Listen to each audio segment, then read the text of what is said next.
संसार शरीरों में भोगने से सुख मिलता है, अंदर बैठा है, और ऊपर से हम कहते हैं कि हम नहीं चाहते थे पर ऐसा हो गया। नहीं, अगर ये बात अंदर बैठ जाए कि हमें नहीं चाहिए ये झूठे सुख, तो फिर कोई परास्त नहीं कर सकता। तो बोलिए जानकारी होने पर भी प्रयोग क्यों नहीं हो पाता? वस्तु, व्यक्ति, क्रिया, स्थान, इससे जो हम सुख चाहते हैं उसे काम कहते हैं। किसी शरीर से, किसी वस्तु से, किसी पद से, इस काम में शब्द तो एक है पर इसके दोष अनंत है। शब्द है काम, और अनंत पापाचरण कराने की इसमें सामर्थ्य है। काम में इसमें अनंत विकार भरे हुए हैं। जब तक मनुष्य के भीतर ये बात बनी रहती है कि शरीर भोग से, वस्तु भोग से, पद भोग से हम सुखी हो जाएंगे, तो ये काम पाप ही कराता रहता है। निर्दोष, निर्विकार, निष्पाप होने के लिए इस काम का मर्दन करना आवश्यक है। सहने से ये नष्ट हो जाते हैं। शास्त्र निषिद्ध कर्म ये काम ही कराता, प्रारब्ध नहीं कराता। प्रारब्ध से शास्त्र निषिद्ध कर्म जो किए उनका फल आता है सुख दुख। अगर शास्त्र प्रतिपादित है तो सुख आएगा, शास्त्र विरुद्ध है तो दुख आएगा। लेकिन ये जो हमसे पाप करा रहा है, कोई प्रारब्ध नहीं करा रहा, कोई काल नहीं करा रहा, कोई ईश्वर नहीं करा रहा। काले कर्म ईश्वरे मिथ्या दोष लगाए, ये हमारी चाहत करा रही, अंदर बैठी है। शरीर के भोगों से सुख मिलता है, ये अंदर घुस के बैठ गया है और यही हमसे पाप करा रहा है। तो जब जानकारी हो गई तो फिर पाप क्यों हो रहे हैं? जब जानकारी हो गई कि काम पाप करा रहा, तो हम इस जानकारी का प्रयोग क्यों नहीं कर पा रहे हैं?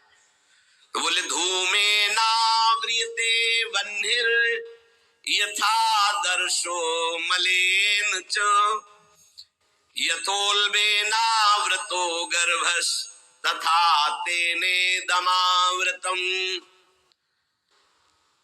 ये ज्ञान ढक गया है हमारा, जो ढका हुआ ज्ञान, ये प्रकाशित, ये काम में नहीं आएगा। जैसे 3 उदाहरण दिए। भगवान कह रहे धुएं से अग्नि ढक गई, मैल से दर्पण ढक गया, और झिल्ली से गर्भ ढक गया। अब झिल्ली के अंदर बच्चा है कि बच्ची पता नहीं चलेगा। दर्पण है, हम काले हैं कि गोरे हैं पता नहीं चलेगा, क्योंकि मैल से धुआं होने के कारण पता नहीं चलेगा कि अग्नि है, पर बहुत जल्दी उसमें अग्नि प्रकाशित की जा सकती। फूंक मारो, अग्नि पैदा हो जाएगी। भगवान ने 3 उदाहरण दिए। उपासक में ये 3 तरह से ज्ञान ढक जाता है, तब काम अपना प्रभाव दिखाता है। 3 इसकी स्थितियां हैं। जैसे धुएं से अग्नि ढकी रहती है, ऐसे ही काम विवेक को, ज्ञान को ढक देता है। बुद्धि में ये निर्णय निकल रहा है, ये तो गलत है, नहीं करना चाहिए। सात्विक, राजसिक, तामसिक, ये बुद्धि की 3 प्रवृत्तियां हैं, 3 गुणों के अनुसार। कर्तव्य अकर्तव्य का ठीक ठीक निर्णय करने में समर्थ है सात्विक बुद्धि। राजसिक बुद्धि ठीक निर्णय नहीं कर पाती, असमर्थ होती है कर्तव्य का। और तामसिक उल्टा ही निर्णय करती है। ठीक निर्णय करने की सामर्थ्य सात्विक बुद्धि में है। अब जो ही भोग इच्छा प्रकट हुई, धुआं पैदा हो गया।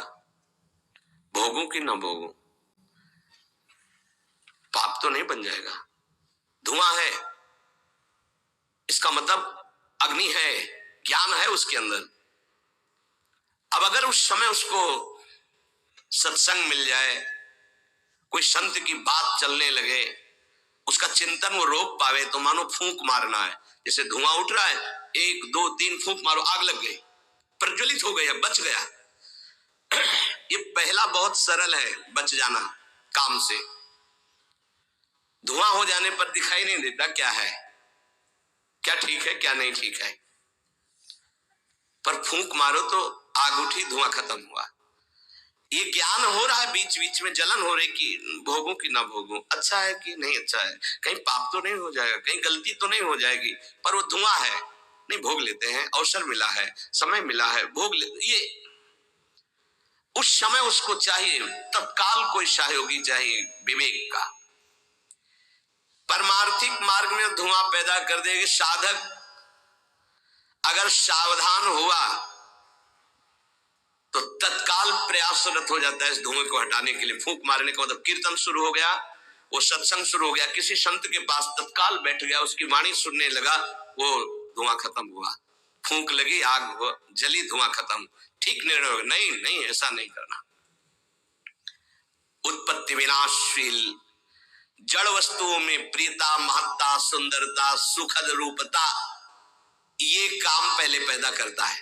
ये सत्य है, इसमें सुख मिलेगा, इसमें बहुत सुख मिलेगा। अब ये धुआं बढ़ता चला जा रहा है, कैसे सुख मिलेगा? लाखों लोग भोग रहे हैं, कैसे सुख? कैसे तुम मुझे बावरा बना सकते हो? नहीं नहीं, गलत है। ये है धुआं को हटाना, फूंकना। अरे अन्य शरीरों की अपेक्षा मनुष्य शरीर सर्वश्रेष्ठ है, इसमें विवेक है। हम कैसे ऐसा पशुवत आचरण कर सकते? नहीं, अरे मन नहीं, तेरी सलाह नहीं। अब वो फूंक रहा है, आग पैदा कर रहा है, ज्ञानाग्नि पैदा कर रहा है। पर बहुत प्रवीण साधक नहीं, उससे प्रवीण मन है, वो सुख को सुख मानकर भोगने की लालसा प्रबल होने के कारण वो धुआं नहीं हटा पा रहा, वो उसी में और राग कर रहा है। प्रथम अवस्था में हटा लिया तो हटा लिया, नहीं दूसरी अवस्था में बहुत ही भयानक स्थिति हो जाएगी। ये अवस्था बदलने में देर नहीं लगती, कहने में देर लगी। दूसरी अवस्था हो जाती है दर्पण में ढका हुआ मैल। उसमें तो फूंक केवल मारनी थी कि आग प्रज्वलित हो गई, क्योंकि तैयार एकदम ज्ञान है, पर धुआं जैसा ढक गया, काम ने ढक दिया। जब दूसरी स्थिति आई उसी उपासक की कि इसका प्रायश्चित भी तो हो सकता है, अब वो मल लग गया। जैसे दर्पण में गाढ़ा मल पोत दिया जाए तो बिल्कुल दिखाई नहीं देगा कि हमारा रूप कैसा है। अब बिल्कुल विचार शून्य होता चला जा रहा है। यथा दर्शो मलेन च, जैसे मैल से ढक जाने पर शीशा, दर्पण, वो दिखना एकदम बंद हो गया। उसमें तो दिख रहा था, धुआं है, आग है, मतलब विवेक काम कर रहा था। थोड़ा फूकने की जरूरत थी, ज्ञान के प्रज्वलित करने की जरूरत थी, पर वो उधर ना की तरफ वृत्ति न ला करके हाँ की तरफ वृत्ति ले आया तो दूसरी सीन पैदा हो गई स्थिति। जैसे दर्पण में मल ऐसे लगा दो तो बिल्कुल नहीं दिखेगा, वो बिल्कुल निर्णय नहीं कर पा रहा। सतोगुण में निर्णय करने की क्षमता होती है, रजोगुण में निर्णय करने की क्षमता खत्म हो जाती है और निश्चित हो जाता है कि भोग में सुख है। ऐसी कामना का वेग बढ़ा तो ये भूल गया कि मैं साधक हूं, मेरा कर्तव्य क्या है, मैं अकर्तव्य करने जा रहा हूं, ये भूल गया। क्योंकि जैसे दर्पण में ढक गया तो भूल गया, दर्पण में दिखाई देता मैं कौन हूं, तो ज्ञान रूपी दर्पण ढक गया काम से, अब ये उसकी सोच ही खत्म हो गई। अंतःकरण में इतना महत्व पैदा हो गया कि विकलता हो गई उसके अंदर। अब यही उसके पतन का कारण बन गया। इतना महत्व बढ़ गया कि निर्णय करने की क्षमता खत्म हो रही है कि मैं एक साधक हूं, मैं उपासक हूं, पापाचरण नहीं करना चाहिए। ये किसी का भी हो सकता है। पहली दशा बहुत जल्दी हटा जा सकता है, फूंक मारी हट गया, आग पैदा हुई ज्ञान की, नहीं नहीं। दूसरी दशा गुंजाइश है थोड़ी, उसको ऐसे पोछना पड़ेगा, समय लगेगा, पोछना पड़ेगा, तब दिखाई। नहीं नहीं, तो दूसरे में संभलना रजोगुण, ये ठीक है, ये नहीं ठीक है, क्षमता खत्म हो चुकी। पहले में क्षमता थी, दूसरे में क्षमता खत्म हो गई। तीसरा यथोल बेना व्रतो गर्भा, तीसरा तमोगुण, वो विपरीत ही दिशा की तरफ ले जाएगा। क्षमता की तो बात जाने दो, वो सारी सामर्थ्य विपरीत, जो होगा देखा जाएगा, चलो, वो विपरीत दिशा की तरफ ले जाएगा। दर्पण पर मैल आने से उसको हटाने की गुंजाइश है, यहां तक हटा जा सकता है, दूसरी स्थिति तक, पर दूसरी स्थिति बहुत कठिन है। हटने की स्थिति अब खत्म हो चुकी, लगभग पर हटा जा सकता है, लेकिन तीसरी में तो हटा ही नहीं जा सकता। जैसे झिल्ली से ढके गर्भ का ये पता ही नहीं है कि बच्चा की बच्ची है। ऐसे तृतीय अवस्था में ये पता ही नहीं रहता मैं गलत कर रहा हूं या गलत करने जा रहा हूं, विवेक ही काम नहीं करता, वो उसे सुख और अपना जीवन मान लेता है। अगर उस कामना में बाधा पड़ी तो तमोगुण की वृत्ति बढ़ जाती है और क्रोध पैदा हो जाता है। क्रोध जब अपना स्वरूप धारण करता है तो हिंसा पैदा कर देता है, सम्मोह पैदा कर देता है। सम्मोह स्मृति का नाश किया और बुद्धि भ्रष्ट हुई, नष्ट हो गया साधक। ये सर्वनाश करने वाला काम। सम्मोह माने मूढ़ता, घोर मूढ़ता, कुछ निर्णय करने की सामर्थ्य नहीं रह गई। पशुवत, एकदम पशु। अब उसमें जब वाणी खुलेगी तो झूठ, आचरण होंगे तो कपट, व्यवहार होगा तो बेईमानी, कर्म होगा तो अन्याय और पाप, गुस्सा आएगी तो अत्याचार, हिंसा, इसके सिवा और कुछ नहीं। अपना रजिस्टर कभी पढ़ के देखो, अपने रजिस्टर को तो देखोगे नहीं कि अपने जीवन के रजिस्टर में हमने क्या क्या आचरण किए हैं। ये सबको देखना चाहिए। ये बात समझने की है, थोड़ा कड़वाहट जरूर है कि हम सब तत्काल भगवान को दोष देने लगते हैं, लेकिन भगवान चीख चीख के वर्णन कर रहे हैं, ऐसा मत करो इसका परिणाम ये है, ऐसा करो इसका परिणाम ये है। तो जो कह रहे करो वो तो हम कर नहीं रहे, जो कह रहे नहीं करो वो हम कर रहे हैं। तो उसका जब परिणाम आता है तो हम भगवान को कोसते हैं। बंबूल बोओगे तो उसमें दाग छुहारा नहीं लगेंगे, कांटे ही लगेंगे। पापाचरण करोगे तो उसका परिणाम दुख ही आएगा। पुण्य करोगे तो सांसारिक सुख मिलेगा, भजन करोगे तो पाप पुण्य दोनों से ऊपर उठकर भगवदानंद को प्राप्त होगे। कामना में तदाकार ना होने पावे तब तक बचा जा सकता है।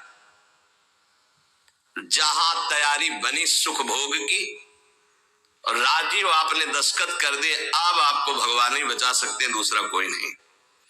उस समय भगवान ही कोई ऐसी लीला कर दे तो बच सकते हो, अन्यथा नहीं बच सकते। तदाकार होना साधक का सर्वनाश हो जाना है। काम में तदाकार होना। 1 2 4 बार अगर आप ऐसी अवहेलना करेंगे तो आपका साथ देगा आपका हृदय और जलेगा, धिक्कार करेगा, बार बार कहेगा गलत है, कान पकड़ेगा, अब की बात नहीं। आगे बढ़ गए, ज्यादा मलिन हृदय हो गया तो आनंदित हर्षित होने लगेगा, आज ये भोगा कल वो भोगूंगा, और वो पापाचरण में हर्षित होकर आगे बढ़ जाता है। ये बहुत बुरी स्थिति होती है।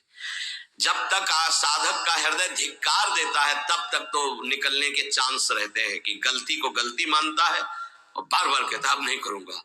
वो विवश होकर गलती हो रही पर वो कह रहा नहीं करो, ये निकल जाएगा, आज नहीं तो कल निकल जाएगा। लेकिन जो राजी हो गया है, जिसने इस महान पाप को, अवगुण को गुण मान लिया है, निकलने की संभावना नहीं, क्योंकि तदाकार होकर उसी में लग गया है। तथा तेने दमावृतम, कामना और इसकी ये 3 अवस्थाएं हृदय में आती हैं। जो साधक ये जानता है, सुनकर के ये मानता है कि कामना में, भोगों में सुख नहीं है, भगवान कह रहे, संत कह रहे, शास्त्र कह रहे हैं, कामना का त्याग करने से ही शांति और सुख मिलेगा। त्यागा शांतिरंतरम। कामना आते ही फूंक मार दो तो धुआं नहीं बढ़ पाएगा और दूसरी दशा नहीं आ पाएगी, दूसरी स्थिति काम पैदा नहीं कर पाएगा। वो दर्पण में मैल, तीसरी में तो सवाल ही नहीं उठता कि बच जाओ। परमार्थ का रुचि रखने वाला साधक कामना को पहचानना सीखे और जहां काम अंदर आवे तत्काल उसको नष्ट करना सीखे।